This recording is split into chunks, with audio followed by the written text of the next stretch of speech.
गणपती बाप्पाचं आणि प्रथमेशचं खूप छान कनेक्शन होतं ना. खूप खूप खूप जास्त खूप. तेवढा आजारी असून पण बोलतो मला तू घरात गणपती आणलेलाच पाहिजे. पाहिजे तू तेच. आण, मी बरा होणार आहे, मला माहिती आहे माझा बाप्पा मला बरा करणार आहे. एवढा एवढ्या बरा. आशेवर होतं. आणि जाताना त्यांनी फक्त थोडासा चमत्कार दाखवला तेव्हा आम्ही दोघी पण एवढ्या खुश खुश झालो. ना, की चल बाबा मग बाप्पा जरी गेला तरी त्यांनी आशीर्वाद दिला आपल्या दिला म्हटलं दादाला. असं चमत्कार म्हटलं केलं बाप्पाने म्हटलं त्याबद्दल. आणि शेवटी 1-2 दिवसामध्ये डॉक्टर बोलतात की चान्सेस कमी आहे, 5% गॅरंटी आहे त्याची फक्त. एवढं तर मग सांगितलं. मी पण काय करू आणि हिला पण काय समजवू मी. हिला बोलली तू घरी जा, मी थांबते इथे. ठीक आहे, पण काही गोष्टी ज्या विधिलिखित असतात त्याच त्या होतात. होतात किती आणि पण. एक सांगू का, म्हणजे जेव्हा काहीतरी खूप कठीण ओढवणार असतं त्याआधीच देवाने, म्हणजे देवाचं असं असतं की आपण यांना सगळ्यांनाच यातून मोकळं करूया. म्हणजे काहीतरी मोठं होणार होतं प्रथमेशसोबत आणि त्याचा तुम्हाला त्रास झाला असता, यासाठीच बाप्पानेच कदाचित ह्या सगळ्या गोष्टी. त्यामुळे तुम्ही खूप स्ट्रॉंग राहा, तुम्ही स्ट्रॉंग आहात दोघी पण. नक्की नक्की. पण आपण आता तो विषय थोडा साईडला ठेवूया. लवकरच तुमचं गाणं पण येणार आहे एक. हो.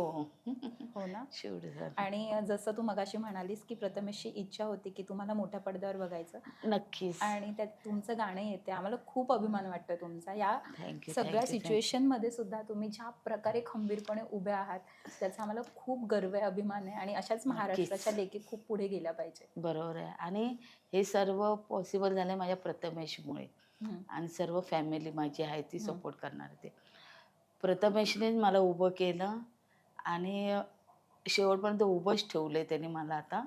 तर की त्याला तेवढंच बघायचं आहे की तू मम्मी तू पुढे जा, मी तुझ्या पाठीशी आहे. एवढंच आता माझं तेवढं स्वप्न आहे सायली की माझ्या प्रथमेशच्या जेवढ्या इच्छा आहेत तेवढ्या मी पूर्ण करणार शेवटपर्यंत, जीवा जीव असेपर्यंत. किती सुंदर. एवढं अजून काय, तो तिथे बसून आज एवढा आनंदी असेल आनंदी आहे. की बरोबर आहे. माझी आई पुढे जाते. खूप छान.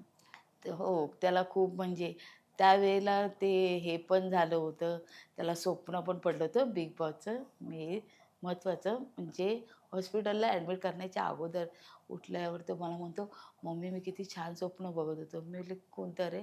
म्हणतो, "तू आणि मी आपण गाडीतून चालले आणि ते बिग बॉसवाले ते जे कामं करतात ते डायरेक्टर आहे ते, त्यांनी मला ओळखलं." ते बोलले, "अरे प्रथमेश तू?" तर म्हणता, "हां, मी." तर "तू बिग बॉसमध्ये येणार का?" तर म्हणता, "मी आजारी आहे ना, तर मी कसं येऊ शकते? बरं झालं की मी येईल." असं. तर मग नंतर तो बोलायला लागला, "माझ्या मम्मीला घ्या." प्रथमेश म्हटले त्यांना, "माझ्या मम्मीला घ्या ना तुम्ही बिग बॉसमध्ये." तर ते बोलायला लागले की "ठीक आहे. मग काकू याल का तुम्ही आमच्या बिग बॉसमध्ये?" मी म्हटलं, "हां." हे त्याचं शेवटचं स्वप्न. ठीक एवढं आहे, पण त्याचं आज हे आपल्या झालं. इंटरव्ह्यूच्या माध्यमातून आपण बिग बॉस पर्यंत ही बातमी पोहोचवूया की पुढच्या सीझन मध्ये नाही. काकूंना बिग बॉस मध्ये यायचंय आणि आम्ही सगळं नाही. सपोर्ट करणार काकींना बिग बॉस मध्ये येण्यासाठी. नाही. आणि माझं खरंच आव्हान आहे की काकींचे हे स्वप्न लोकमत सखी पूर्ण करेल.